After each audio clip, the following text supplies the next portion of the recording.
역함수 문제, 뭐 항상 어렵지. 그런데 역함수의 그래프와 넓이라고 하면 당연히 더 어렵겠지. 역함수에다가 더하기 뭐뭐뭐뭐가 나왔으니까. 자, 어렵기 때문에 얘는 문제를 분류하고, 자, 이 문제는 역함수의 그래프 문제구나, 넓이 문제구나 라고 분류하고 해당하는 접근법들을 외우는 거야. 우리가 모든 것들을 다 알면 좋지만 이게 어느 정도 숙달이 되기 전까지는 그냥 흉내내는 것 정도야. 모방은 창조의 어머니다 라고 얘기를 하잖아. 일단 먼저 흉내내는 거. 근데 이 어떤 문제를 똑같이 풀고 어떤 문제는 똑같이 풀지 않아야 되는 거거든. 예를 들면 2차 함수가 있어. 판별식을 무조건 쓰냐? 그렇진 않잖아. 얼마 전에 어떤 재수생 친구가 나한테 선생님한테 물어본 적이 있어. 쌤, 이거 판별식을 언제 써야 돼요? 근데 아무리 읽어봐도 판별식을 쓰는 문제가 아니야. 그냥 2차 함수가 있으니까 그 친구는 판별식을 바로 떠올리는 거였거든. 근데 2차 함수다라고 해서 다 판별식을 쓰는 건 아니잖아. 정확하게 어떤 상황에서 써야 되는지를 분류하고 기억을 하는 거지. 자, 역함수의 그래프의 넓이 역시 마찬가지야. 어렵기 때문에 얘는 문제를 기억을 하고, 문제의 종류를 기억을 하고, 특징들을 기억을 하고, 접근법들을 외우는 거야. 그래서 때로는 선생님들이 수학은 암기 과목이다 라고 얘기를 하기도 하지. 그런 이유로. 문제의 특징은 그거야. 역함수의 그래프와 넓이에 대한 얘기가 나와. 그런데 중요한 건 뭐냐면 역함수의 그래프와 넓이라고 나왔기 때문에가 아니라, 자, 역함수의 그래프와 넓이가 나왔는데 중요한 건 그래프를 그릴 수, 자, 요게 나왔는데 중요한 건 역함수를 구할 수 없어. 이게 중요해. 역함수 문제는 역함수를 구할 수 있으면 역함수를 구하는 게 제일 좋지. 하지만 역함수에 대한 문제인데도 역함수를 구할 수 없기 때문에 그런 거거든. 그래서 역함수 문제가 나오면 제일 먼저 확인할 건 역함수를 구할 수 있나? 이거야. 구할 수 있다면 어떤 문제의 종류라고 해도 구해주는 게 제일 간편해. 역함수를 구할 수 없다라고 하면 이렇게 하자. 자, 문제의 종류는 두 가지가 있는데, 첫 번째, 본함수와 역함수로 둘러싸여 있는 도형. 본함수와 역함수로 둘러싸인 도형. 자, 본함수와 역함수는 y 꼴 x에 대해서 대칭이라는 건 알지? y 꼴 x에 대해서 하나는 이쪽, 하나는 이쪽. 그래서 본함수와 역함수로 둘러싸인 부분의 넓이는 본함수가 이렇게 나오고 역함수가 이렇게 나와 있는 상태인데, y 꼴 x는 당연히 없겠지. 본함수가 이렇게 나오고 역함수는 이렇게 나와. y 꼴 x는 없는 상태야. 자, 지금 결과적으로 y 꼴 x가 필요하기 때문에 그림에는, 책에는 필요하게 그림이 그려져 있지만 y 꼴 x는 없는 상태야. 그래도 y 꼴 x를 떠올려 줘야 돼. 그러면 어떻게 주면 되는 거냐면, 본함수와 역함수로 둘러싸인 부분의 넓이는 역함수를 구할 수 없는 상태라고 했잖아. 그러니 본함수와 y 꼴 x로 둘러싸여 있는 부분의 면적을 구하고 곱하기 2를 해주는 거야. 이때 필요한 거, 필수적으로 필요한 게 두 도형의 위치 관계지.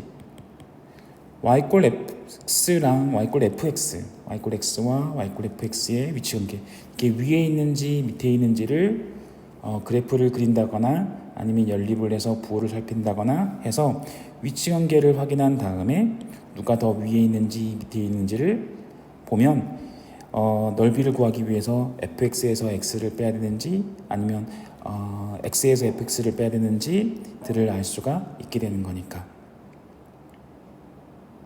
두 번째는 역함수와 좌표 축으로 둘러싸인 도형의 넓이인데, 여전히 역함수를 구할 수 없는 상태이거든. 그럴 때는 본함수에 똑같은 넓이를 가지고 있는 도형들이 있을 테니까 본함수에서 같은 넓이를 갖는 부분들을 찾아온다. 보통 역함수가 y 꼴 x에 대해서 대칭이기 때문에 b에서 c까지의 딱 요 면적은 보남수에도 대칭시켜버리면 딱 여기 나오게 된단 말이야. 그래서 그 부분들을 찾아서 이 부분의 넓이로 보남수를 적분해서 구해주는데, 보남수를 y축과의 면적을 구해주냐? 그렇지는 않아. 보남수를 y축과 둘러싸인 면적을 구하는 게 아니라 전체 사각형에서 보남수의 x축과의 면적을 빼서 구해주게 되는 거지. 지금 예를 들어준 건 y축에 딱 붙어 있지만 보남수랑 역함수가 y 꼴 x에 딱 붙어 있지 않을 때도 많거든. 보남수가 요렇게 나오고, 보남수는 y 꼴 fx 이렇게 생겼고, 역함수는 y 꼴 fx랑 y 꼴 x에 대해서 대칭이니까 역함수는 이렇게 생기는 거잖아. 역함수의 a에서부터 b까지 면적을 구해주고 싶어. 그럼 뭘 해준다? 얘를 y 꼴 x에 대해서 대칭 이동을 이렇게 시켜주고, 같은 넓이를 가지고 있는 도형들을 찾아보라. 이 넓이를 구해주게 되는데, 이 넓이는 fx의 y축과의 면적을 의미를 하는 거지만, 보남수의 y축과의 면적을 의미를 하는 거지만, 보남수의 y축과의 면적을 구해주기 위해서 인테그랄 x dy 요걸 하는 건 역함수를 구하는 것과 똑같은 거야. 애시당초 역함수를 구할 수 없는 상황이다 라고 얘기를 했잖아. 그래서 어떻게 해주는 거냐면 적분을 이용해서 이 넓이를 찾는데, 보남수, 적분은 보남수와 x축과의 면적이기 때문에 전체 사각형에서 여긴 요 사각형이랑 여긴 요 부분 넓이를 빼는 거야. 두 번째는 요 부분이다 라고 얘기를 하는 거 알겠어? 왜? 얘는 곡선을 포함하고 있기 때문에 두 번째 이 부분은 적분을 해서 구해주게 되는 거지. 그러기 위해서는 뭘 찾아야 되는 거냐면 요 A, B는 Y 좌표이기 때문에 X 좌표를 우선 구해라. Y 대신 A를 넣고 A가 나오게는 X를 구하고, Y 대신 B를 넣고 B가 나오게는 X를 구하고, 우리는 얘를 A 다시 얘를 B 다시라고 했을 때 내가 원하는 넓이는 요 부분, 내가 원하는 넓이는 전체 사각형에서 B, B 다시에서 왼쪽 아래에 있는 이 조그만 사각형들을 빼고, 여긴 요 사각형을 빼고, A, A 다시를 빼고, 또 여기는 요 부분이다 라고 했지. 미묘하지만 곡선을 포함하고 있기 때문에 A 다시에서 B 다시까지 fx dx 요거를 빼서 구해주게 되는 거지. 그러면 역함수로 둘러싸인 부분의 넓이가 나오게 되는 거야. 자,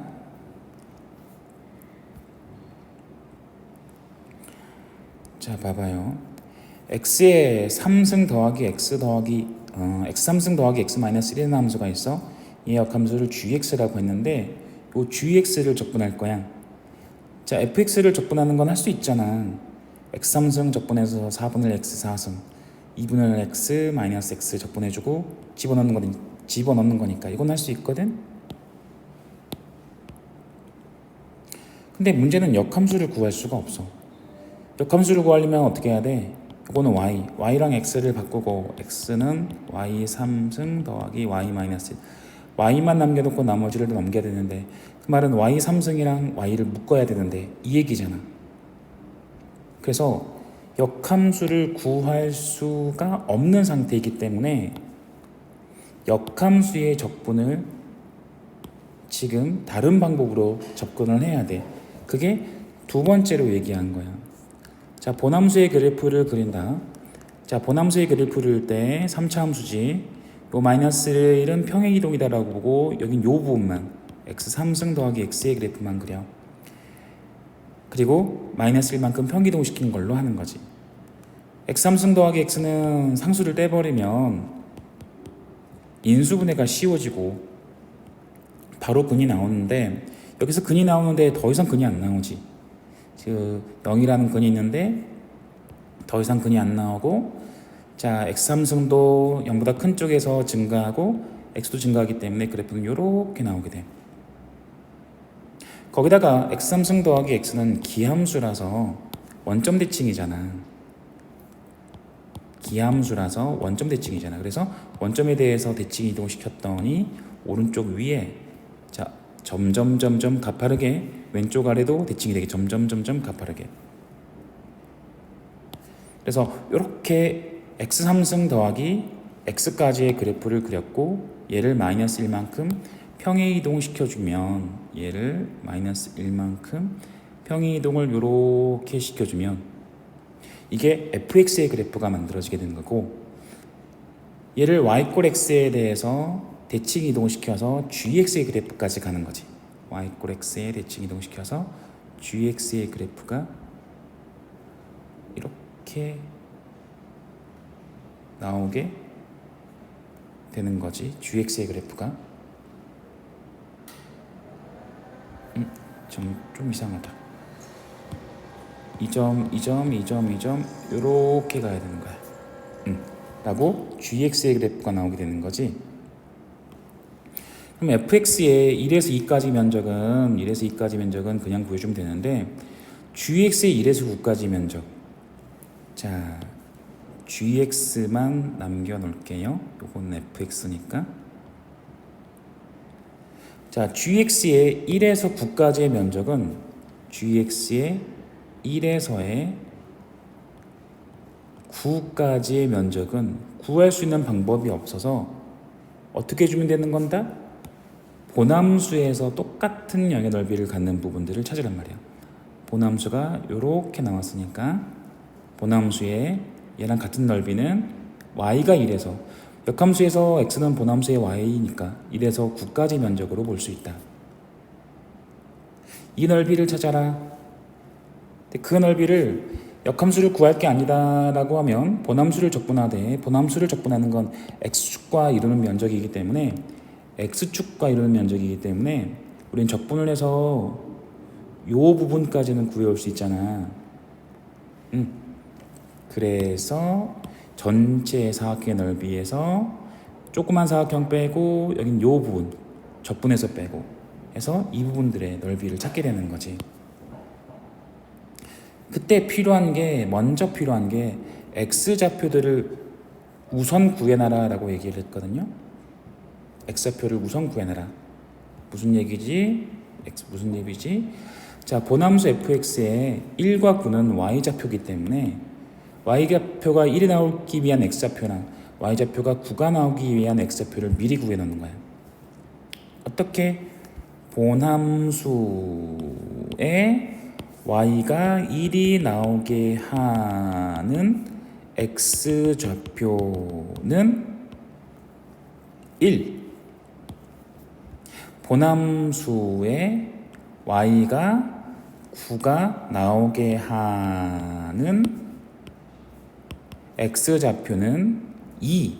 물론 이 3차 방정식을 조립제법으로 인수분해를 해서 근을 구해도 되는 거지만 뭐 상식적으로 뭐 구할 수 있는 정도의 값들만 던져줄 테니까 선생님들이 그렇게 나쁜 사람들이 아니야.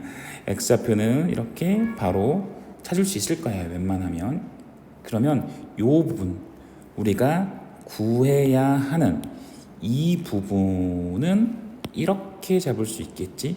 큰 사각형 2 곱하기 9에서 작은 사각형 1 곱하기 2를 빼고 또 뭐를 뺀다? 여기에 있는 곡선으로 둘러싸인 1에서 2까지 fx dx를 빼서 구한다. 물론 fx를 적분해서 구할 수도 있지만 수학 선생님들은 그런 것들도 많이 싫어하거든. 물론 성격에 따라 달라요. 그래서 전체적으로 봤을 때는 요 녀석이랑 얘를 더할 때 지워지고 이것만 남을 때가 많아. 그래서 직접 계산하기 전에 계산이 너무 많은데 라고 하면 문제를 조금 더 살펴보는 것들은 필요할 거야.